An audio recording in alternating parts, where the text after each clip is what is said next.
StudyIQ IAS, अब तैयारी हुई affordable. Hello, namaskar. My name is Pooja Devedi. Welcome to my class, the Daily Current Affairs, where we are going to learn significant events of the past 24 hours. I formulate the questions that will help you understanding the nature of the UPSC Prelims examination. After that, we will delve into the explanation, which is not only important for prelims but also for the mains examination. So please subscribe to our channel first, because it is important that you be notified every time any news regarding the UPSC comes into the picture. Okay, other than this, do not worry about making notes, because I provide all the PDF, the classes of whatever I take here. I provide the PDF on my Telegram channel, that is by the name of Pooja Devedi UPSC. If you have any queries regarding this examination, you can talk to me on my Instagram. These are the various events that we have to cover today. First, we will solve the prelims question that I asked you. Recently, RBI Governor Shaktikanta Das has been rated A+ in the Global Finance Central Banker Report Card 2023, which is from a US-based magazine. Who is the other recipient of the same? So these are the various options. See, A+ category, in this category, 3 people have been named. On the top of it, it is our Governor Shaktikanta Das ji. And because of his exceptional work in the field he is in, he has been granted this particular rating. So the other person among the 3 who have received this, it is also Nguyen Thieu. Alright, moving ahead with the explanation, I would like to also tell you about an important information that from 11th of September, we are launching our P2I batches. These batches will be morning ones. We have 3 different batches: English completely in English, Hindi completely in Hindi, English completely in English, that is hybrid language. This is a one-stop solution for those students who are going to appear for UPSC 2024. You will be called to the StudyIQ campus if you are qualifying UPSC 2024 prelims. Thereafter, you will prepare for the mains examination for 4 months. Rigorous preparation, all the lodging facilities will be available at the StudyIQ campus. We will make it available for you. Also, thereafter, you will be prepared for your interviews as well. So, prelims test series, mains test series, CSAT, essay, everything is included in this particular P2I batch. Classes will be live in nature. So make sure you use the code PDLive so you can get it at a discount. From 70,000 it will become 29,999 only. Also, for every other batch on StudyIQ, you can use the code PDLive. Okay. Reserve Bank of India Governor Shaktikanta Das has been ranked as the top central banker globally by the US-based Global Finance magazine.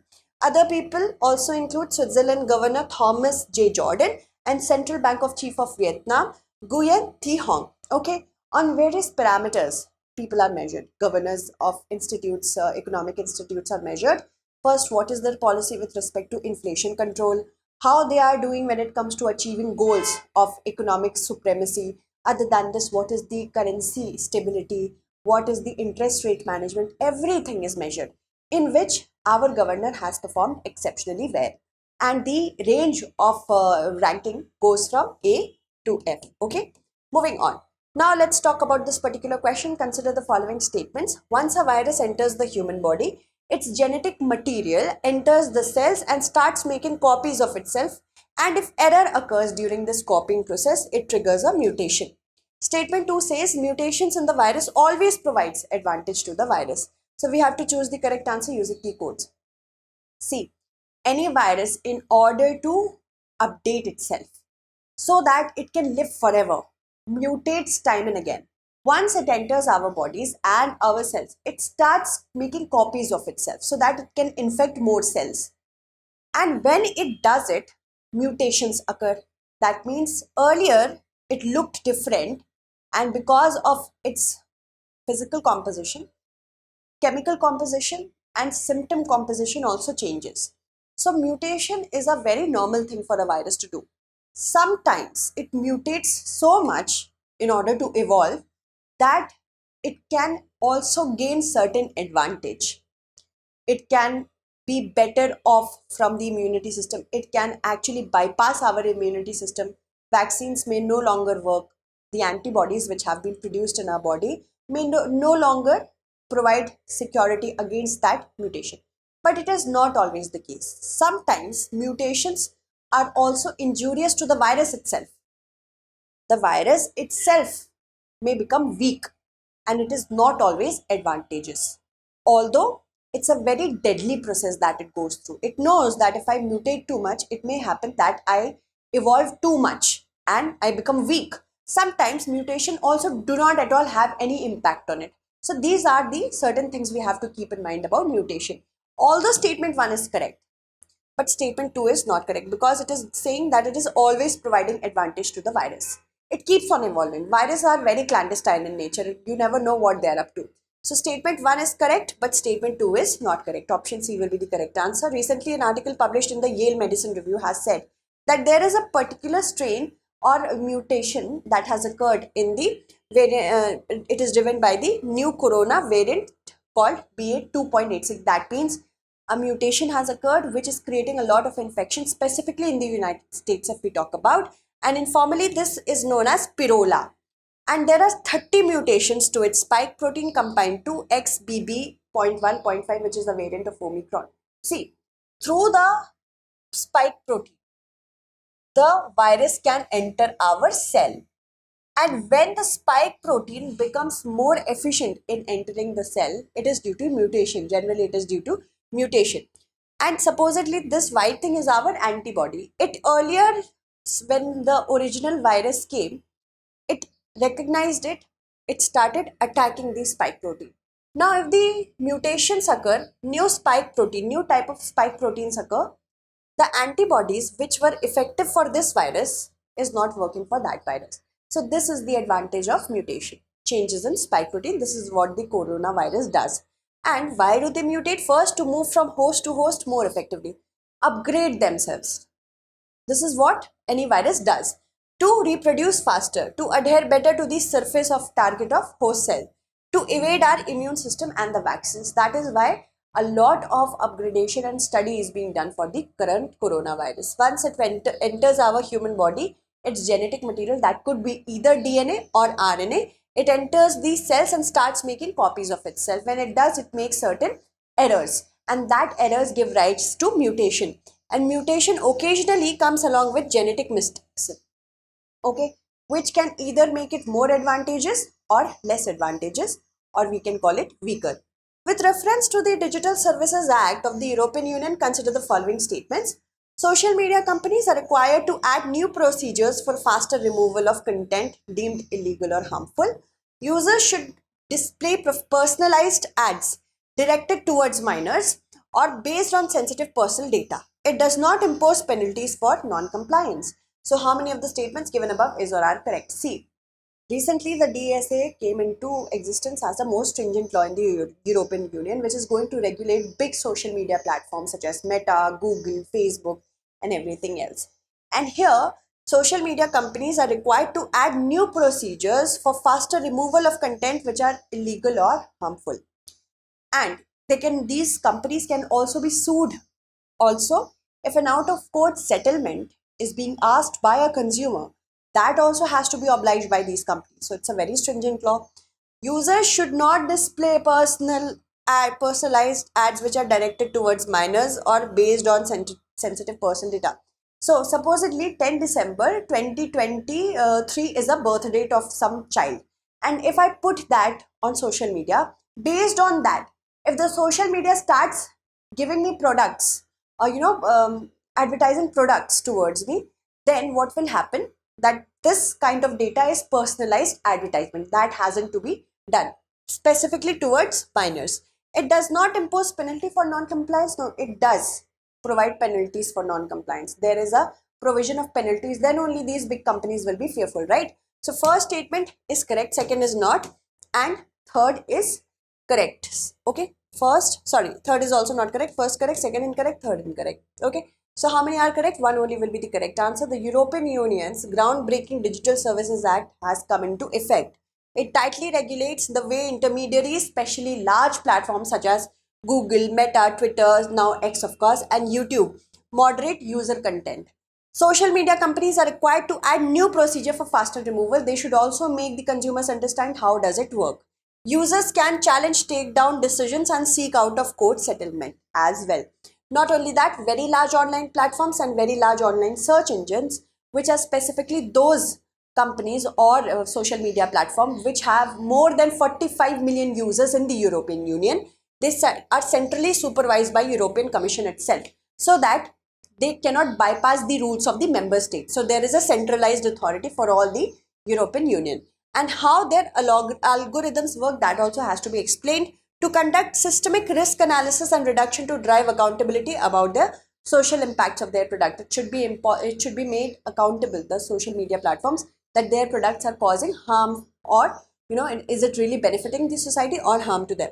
Now, with reference to the G20, consider the following statements. It was formed in 2009 in the backdrop of the financial crisis that hit East Asia and Southeast Asia. It represents around 85% of the global GDP, and the G20 presidency rotates biannually. So how many of the statements given above is or are correct?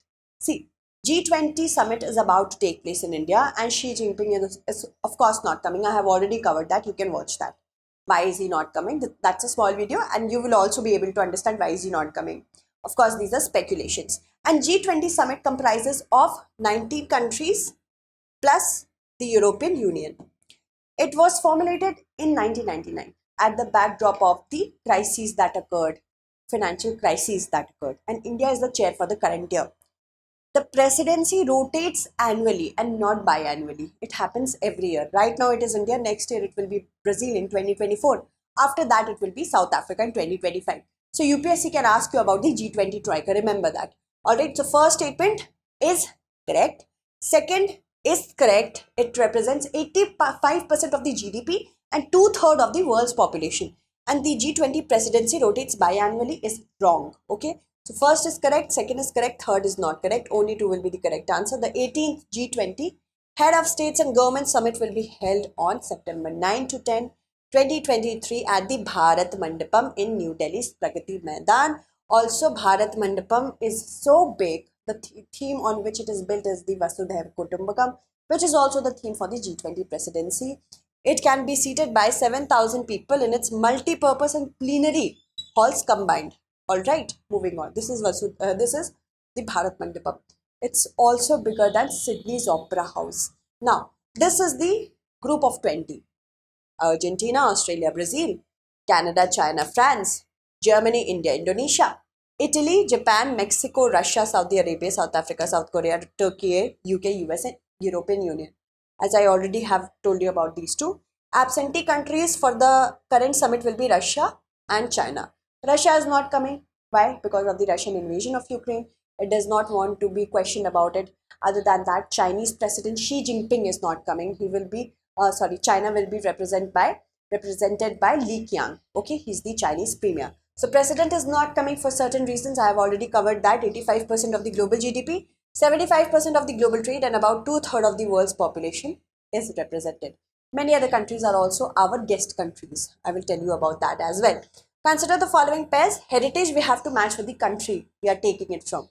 The Kusode, Japan, Abrahamic Family House, Saudi Arabia, Gutenberg Bible, Tlesiu statue. Sorry, it's a little hard for me to pronounce because it's a heritage word, local word. How many pairs given above is or are not correct?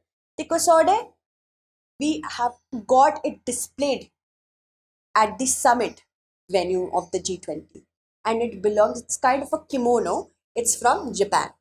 That is correct. These are all digital in nature. It will be represented digitally.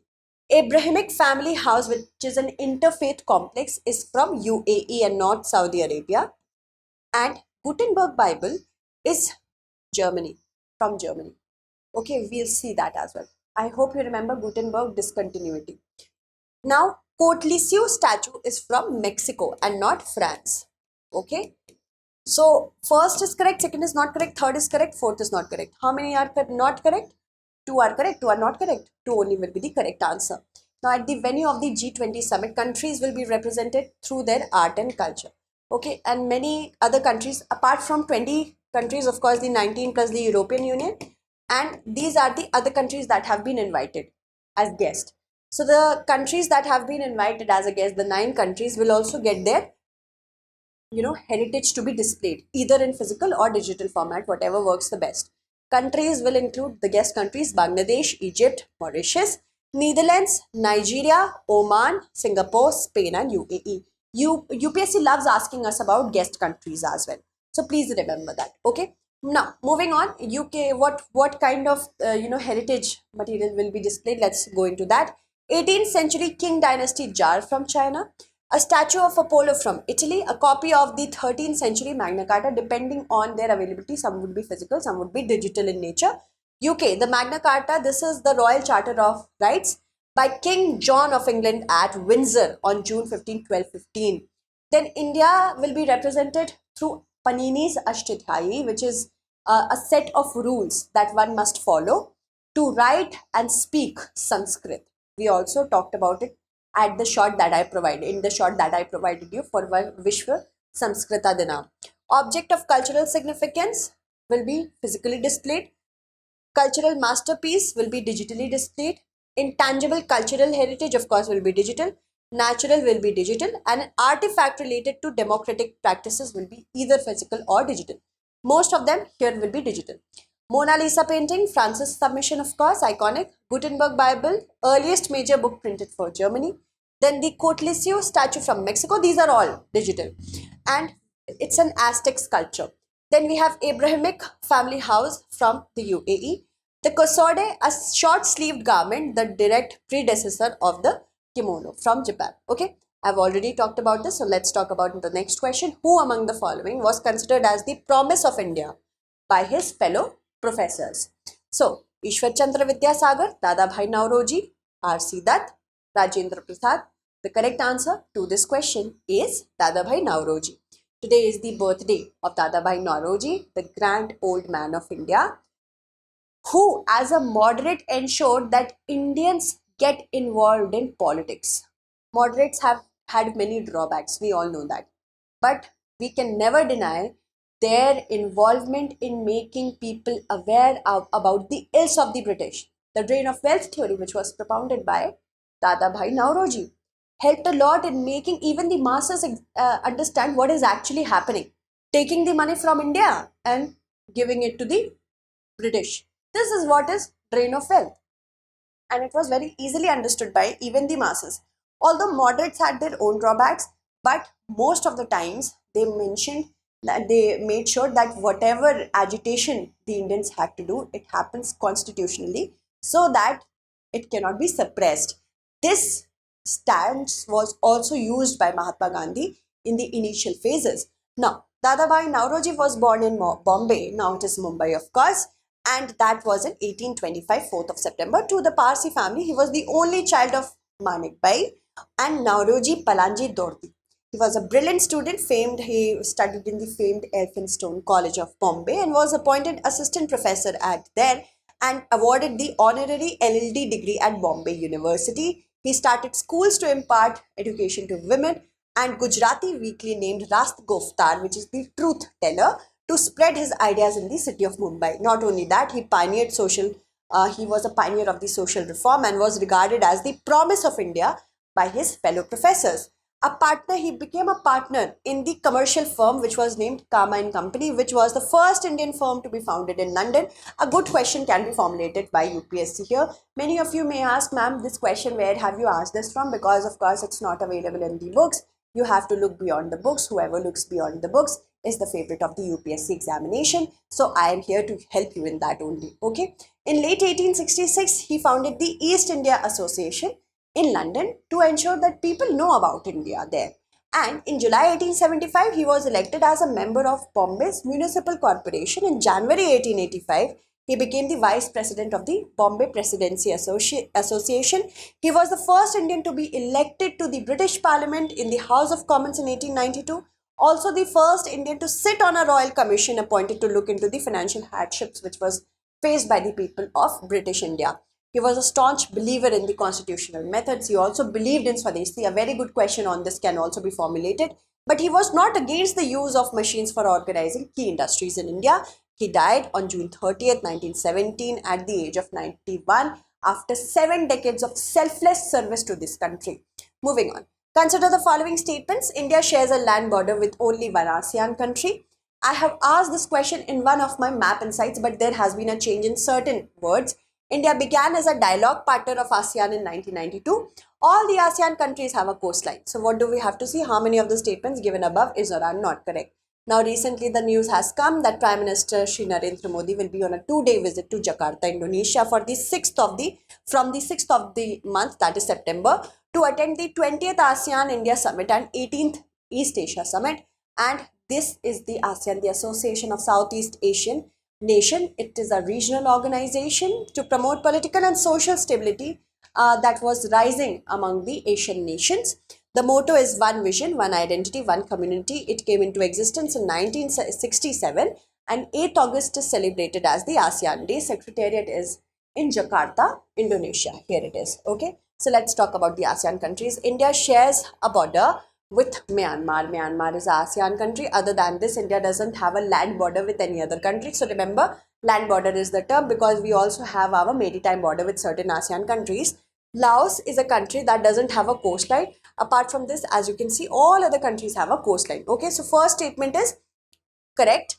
Second, we'll talk about that. Third is incorrect. Okay, so one is not correct here. India began as a dialogue partner in 1992. No. India began its formal engagement, although in 1992, but that was at the secretary level as a sectoral dialogue partner. Later on, it became a dialogue partner in 1995. Okay, in 1967, ASEAN Declaration was done, which gave birth to ASEAN, and this was also known as Bangkok Declaration. The founding fathers, because UPSC can make you understand the difference between founding fathers and members, it can ask you questions related to who are the founding members of ASEAN. So Indonesia, Malaysia, Philippines, Singapore and Thailand. These are the founding members of ASEAN. Then addition happened by Brunei, Vietnam, Laos, Myanmar and finally Cambodia. So they can also ask you the chronology in which certain countries got added to ASEAN. So remember that as well. I have seen many of you get confused, so please do not get confused. Let's move on to the answer. Okay. Now, let's move on to the answer. So first statement is correct, second is incorrect and third is also incorrect. How many are not correct? 2 only will be the correct answer. Alright, let's move ahead. Consider the following statements. Developed countries' economies may not have a high growth rate currently, but must have shown rapid growth in the past. That means even if USA is not growing at a rapid rate, but it has shown a high growth rate in the past, it can be considered a developed country. Qatar has one of the highest per capita incomes in the world, but it is not considered developed. So which of the statements given above is or are correct? Developed country is a country that is doing good when it comes to per capita income. This is one of the economic factors. Other factors include technological advancement, human development index, all these are also important. So yes, per capita income, which is the total GDP, if it is divided by the population, total population of that country, we will know what one person is earning on an average. So that's the per capita income. And so Qatar has one of the highest per capita income in the world, but it is not doing when it comes to inequality in wealth. So that is why it is not considered a developed country as of yet. So second is correct. First is also correct. I have already given you the example of the USA. Developed countries may not have grown right now at a rapid pace, but in the past they have shown huge rate of growth. So first is correct, second is also correct. Both 1 and 2 will be the correct answer. Prime Minister Narendra Modi has suggested that by 9 years of stability that his government has given to this country will lead the world when it comes to development. So India will become a developed economy by 2047, but we have to go a long way. I have already told you that what is a developed country? A country which has a mature and sophisticated economy. Not only economy, but also other parameters are also important, such as health, lifestyle, standard of living, infrastructure, technological advancement. All these are also part of it.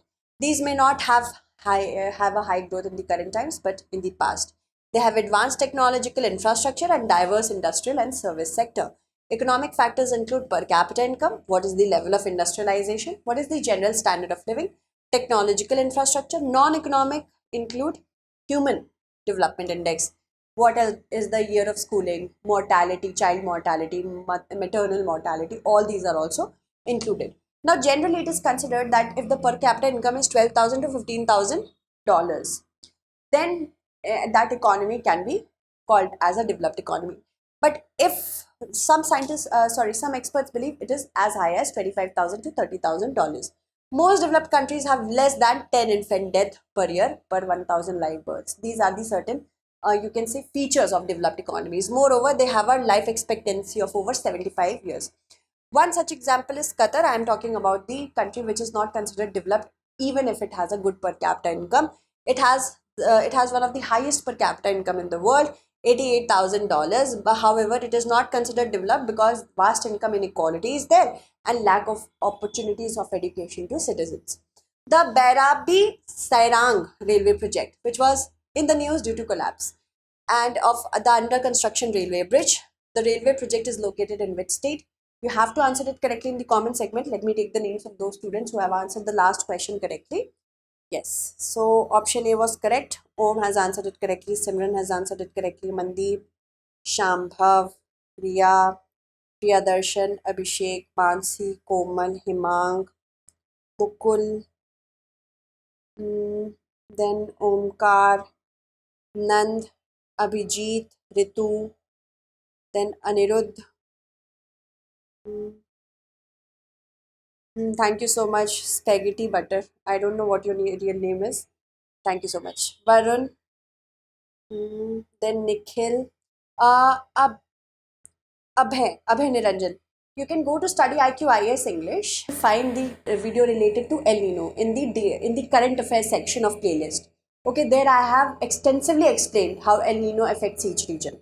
Okay, so do watch it. So that's it for today. Answer this correctly in the comment section. That's it. Thank you so much for watching. StudyIQ IS. अब तैयारी हुई affordable.